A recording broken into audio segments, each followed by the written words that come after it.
Hello investors, welcome to YouTube channel पर पहली बार visit किया तो प्लीज़ सब्सक्राइब ज़रूर करिएगा। आज भारतीय शेयर बाजार लगातार तीसरे दिन तेज़ी के बाद चौथे दिन भी अच्छा तेज़ी था। सुबेरे मॉर्निंग में यहाँ पे आप देख सकते हैं पॉजिटिव में अच्छा ओपनिंग था, फिर सेलिंग प्रेशर जो था ज़बरदस्त।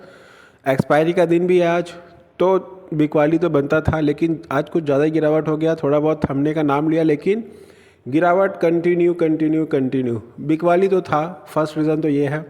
और दूसरा रीज़न ये है कि जैसे कि जो आईटी के इंडेक्सेस है टेक्निकल, आप देखिएगा टेक्निकल वाले जितने स्टॉक्स थे, चाहे टीसीएस हो, इंफोसिस है, अच्छा खासा गिरा हुआ है, क्योंकि इनका जो मार्केट कैप है बहुत बड़ा है और ये जब गिरते हैं तो बाज़ार को भी लेके जाते ही अपने साथ। तो ऑटो और आईटी दोनों के दोनों इंडेक्सेस आज धराशायी हुआ है, जिसके चलते ये अपने साथ मार्केट को भी ले गए और बेचने वाले तो माल बेचे हैं जिन्होंने पैसा कमाया है अच्छा खासा। और एक और न्यूज़ बोला जा रहा है कि जैसे कि रशिया ने अटैक किया है फिर से यूक्रेन पर, क्योंकि इनका लड़ाई तो चल ही रहा है। अभी फरवरी में आप देख सकते हैं 3 साल होने को आ रहा है, लड़ाई अभी तक चल ही रहा है, वॉर रुकने का नाम ही नहीं ले रहा है। अभी इजराइल वाले में थोड़ा बहुत एक अच्छा खासा सीज़ फायर हुआ था, तो थोड़ा मार्केट में थोड़ा रैली देखने को मिल गया, जिसके चलते बहुत सारे पॉजिटिव न्यूज़ भी आया था। बट अभी फिर से आप वहीं पे जाके फिर से खड़े हो गए कि रशिया ने फिर से यूक्रेन पर हमला कर दिया अच्छा खासा। वॉर तो रुका नहीं था, बट ये इम्पैक्ट थोड़ा बहुत कुछ ज़्यादा था, इसलिए थोड़ा बहुत इसमें गिरावट एक सेंटिमेंटल वो भी है। लेकिन मेन तो वही था, बिकवाली और आईटी और ऑटो के सेक्टर्स में जो बिकवाली हुआ है अच्छा खासा, उसी के कारण गिरावट है। और आईटी के इंडेक्सेस में यूएस का बहुत बड़ा हाथ होता है, क्योंकि हमारा जो इंडिया का बहुत बड़ा बिजनेस यूएस से आता है। तो यूएस में एक्सपेक्टेड जैसा सोचा जा रहा था वैसा कुछ हो नहीं रहा है। फेड का जो मीटिंग में रेट कट होने का था, कट नहीं हुआ अभी तक। जिस तरीके से मार्केट एक्सेप्ट कर रहा था, एक बार बस अच्छा खासा कट हुआ था तो उसको सेलिब्रेट कर चुका है, बहुत समय हो गया उसको। लेकिन मार्केट उम्मीद लगा के रखा था कि नेक्स्ट टाइम कुछ होगा, लेकिन उस समय भी कुछ नहीं हुआ। अभी उसका प्रेशर देखने को साफ मिल रहा है कि किस तरीके से जाएगा, क्योंकि यूएस इकोनॉमी में इन्फ्लेशन लगातार बढ़ता जा रहा है। और ऐसा अनुमान लगाया गया था कि ट्रंप अगर प्रेसिडेंट बनते हैं तो कुछ अच्छा खासा होने का उम्मीद था, लेकिन ऐसा कुछ दिखता अभी नहीं है कि वैसा कुछ दिख रहा है। तो ये दो मेन फैक्टर्स थे जो आज मार्केट को गिराने में बहुत ज़्यादा भूमिका अदा किया, क्योंकि एफआईज तो बेच रहे थे, 3 दिन से लगातार खरीदे, ऑलमोस्ट 11,000 करोड़ के आसपास का माल खरीद चुके हैं। लास्ट ट्रेडिंग सेशन में 7 करोड़ का माल खरीदा, सॉरी सिर्फ 7 करोड़ का। और डीआईज ने भी माल खरीदा लास्ट ट्रेडिंग सेशन में, किसी ने माल बेचा नहीं ज़्यादा, जिसके कारण मार्केट में ठीक ठाक था। कल भी आप देख सकते हैं कोई ज़्यादा गिरावट देखने को नहीं मिला। आज गिरावट हुआ है क्योंकि फिर से मार्केट में सेलिंग देखने को मिला है। तो इंडेक्सेस चेक करते हैं, और एक बात है कि स्मॉल कैप में अच्छा तेज़ी देखने को मिला है, बाइंग भी हुआ है, सेलिंग भी हुआ है, और ये दो फैक्टर्स मार्केट को आज लेके चले गए। निफ्टी 50 सेंसेक्स डाउन है अच्छा खासा, एक समय तो 1200-1300 पर 1250 के ऊपर चला गया था गिरावट, लेकिन थोड़ा बहुत वापसी हुआ है।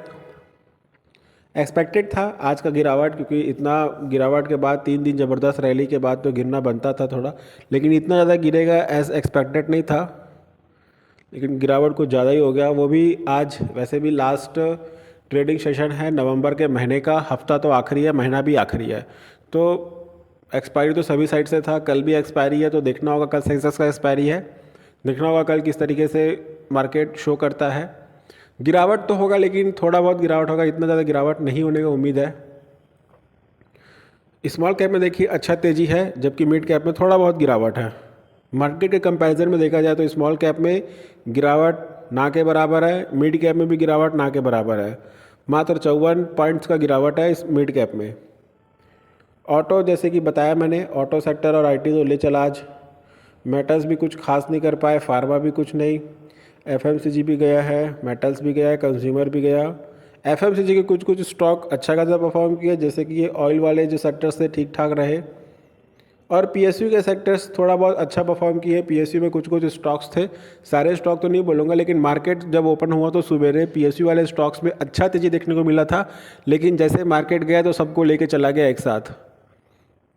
देखिए बीएससी टेक में ऑलमोस्ट 2% के आसपास, Nifty media, metals, MNC, pharma, PSU bank, जैसे कि बताया पीएसयूज़ के कुछ कुछ सेक्टर्स ठीक ठाक परफॉर्म किया आज इस गिरते हुए बाज़ार में। कंज्यूमर, एनर्जी, ऑटो, ऑटो तो ले डूबा आज। और ये ऑटो में अभी भी थोड़ा बहुत, ये तो लास्ट मंथ का आंकड़ा अच्छा आया था जिसके कारण मार्केट में थोड़ा पीएसयू से कुछ स्टॉक ठीक ठाक चले, लेकिन अभी भी ज़्यादा अप्रिशिएट मत करिएगा कि ऑटो के सेक्टर्स ठीक ठाक हो गए। अभी डेटा आना और बचा है। अब देखिएगा कि जो हालत पहले था मे भी हो सकता है वो दिवाली के कारण थोड़ा बहुत सुधरा है, लेकिन गाड़ियाँ बिक नहीं रही है अभी भी।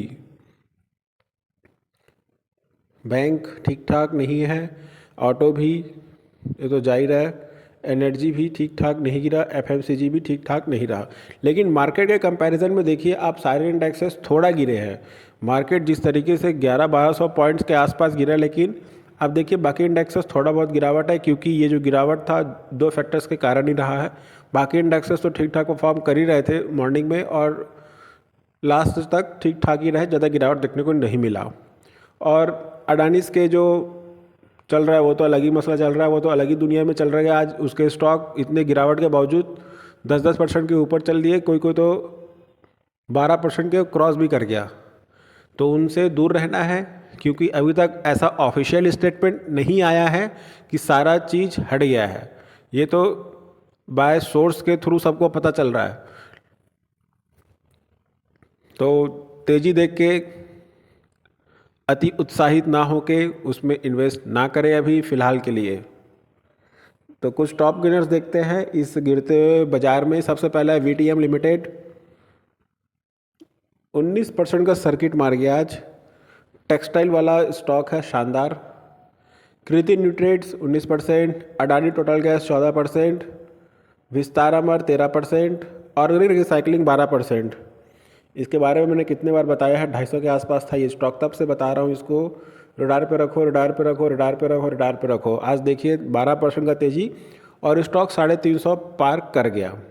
आगे ऊपर और जाएगा ये, ऑलमोस्ट 450 का मैंने बताया था इसके ऊपर। अब देखिएगा यहाँ तक ये जा सकता है कभी भी। Seal line India 10%, Adani energy 10%, green energy 10%। आज तो इन्हीं का दिन था, कितना भी गिरावट हुआ कोई फ़र्क नहीं पड़ा इनको। Honasa consumer almost 10%, Agarwal industrial corporation 8.9%, Repco home finance 9%, HE ग्लोकास्ट कांच वाला स्टॉक है 8% का बढ़िया तेजी ग्लास से रिलेटेड। ITI ऑलमोस्ट 7% के आसपास, शानदार कंपनी है PSU से रिलेटेड। अच्छा खासा ऑर्डर लगातार मिलता जा रहा है इसको। पहले EVM का ऑर्डर मिला, फिर उसके बाद अभी भारत नेट 3 के तहत अच्छा खासा प्रोजेक्ट हाथ लगा है इसके, तो रडार पे रखिएगा। Dolphin rubber 7%, United drilling tools 5.5% के आसपास, इंडस्ट्रियल इक्विपमेंट से रिलेटेड स्टॉक है। नावा लिमिटेड शानदार कंपनी 7.3% का बढ़िया तेजी। कंस्ट्रक्शन ले लो, हाइड्रो पावर ले लो, बहुत तरीके के स्ट्रक्चरल इंफ्रास्ट्रक्चर पे काम करता है कंपनी, शानदार है। करेक्शन हो तो थोड़ा बहुत भी करेक्शन मौका मिले तो एटलीस्ट वॉच लिस्ट में तो ज़रूर ऐड कर लेना, बाद में आपको आपकी मर्जी ऐड करने की नहीं करना है। भारत वायर 5.5% का बढ़िया तेजी, बहुत अच्छे दाम पे अवेलेबल है, बहुत डिस्काउंट हो गया है। कंपनी का स्टॉक 350 से बहुत 350-400 के ऊपर जा चुका था स्टॉक, अभी 250 के आसपास भी नहीं पहुंचा है। तो अपॉर्चुनिटी है इसमें, अच्छा खासा करेक्शन हो चुका है। ऑलमोस्ट 40 से 50% के डिस्काउंट प्राइस पे अवेलेबल है अभी आपको ये। इरेडा 6% का बढ़िया तेजी। मैन इंफ्रा कंस्ट्रक्शन से रिलेटेड एक और स्टॉक 6% का तेजी के साथ। HG इलेक्ट्रोड वाला स्टॉक है 5.7% का बढ़िया तेजी। कॉर्पोरेट एक्शन के कारण आपको 400 में मिल रहा है 2000 का स्टॉक। साइनेट DLM 5.7% का तेजी। आशापुरम माइंड कैम 5.48% का तेजी, केमिकल वाला स्टॉक। नेक्स्ट है जुबलिएंट फार्मोआ, जुबलिएंट ग्रुप से रिलेटेड शानदार कंपनी 4.87% का बढ़िया तेजी। अपने इन्वेस्टर्स का पैसा ऑलमोस्ट 4 गुना कर दिया 7-8 महीने के अंदर। 350 पे चल रहा था स्टॉक, अभी 1200 के आसपास पहुंच चुका है, तो मल्टीप्लाई कर लीजिए।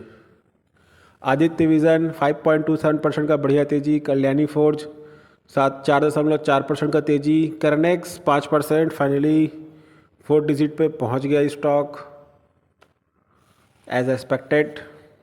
शानदार कंपनी। ग्लेंडर 5% का सर्किट, ग्रेफाइट इंडिया 4.5% का तेजी है। ये भी इलेक्ट्रोड वाला स्टॉक है। शानदार। एचजी और ये दो ही कंपनियां हैं स्टॉक मार्केट में इलेक्ट्रोड से रिलेटेड, तो जो आपको अच्छा लगे अपने हिसाब से देखिएगा। और मोनोपोली है, दोनों में से एक अगर चलेगा तो दोनों चलेगा, नहीं चलेगा तो दोनों नहीं चलेगा।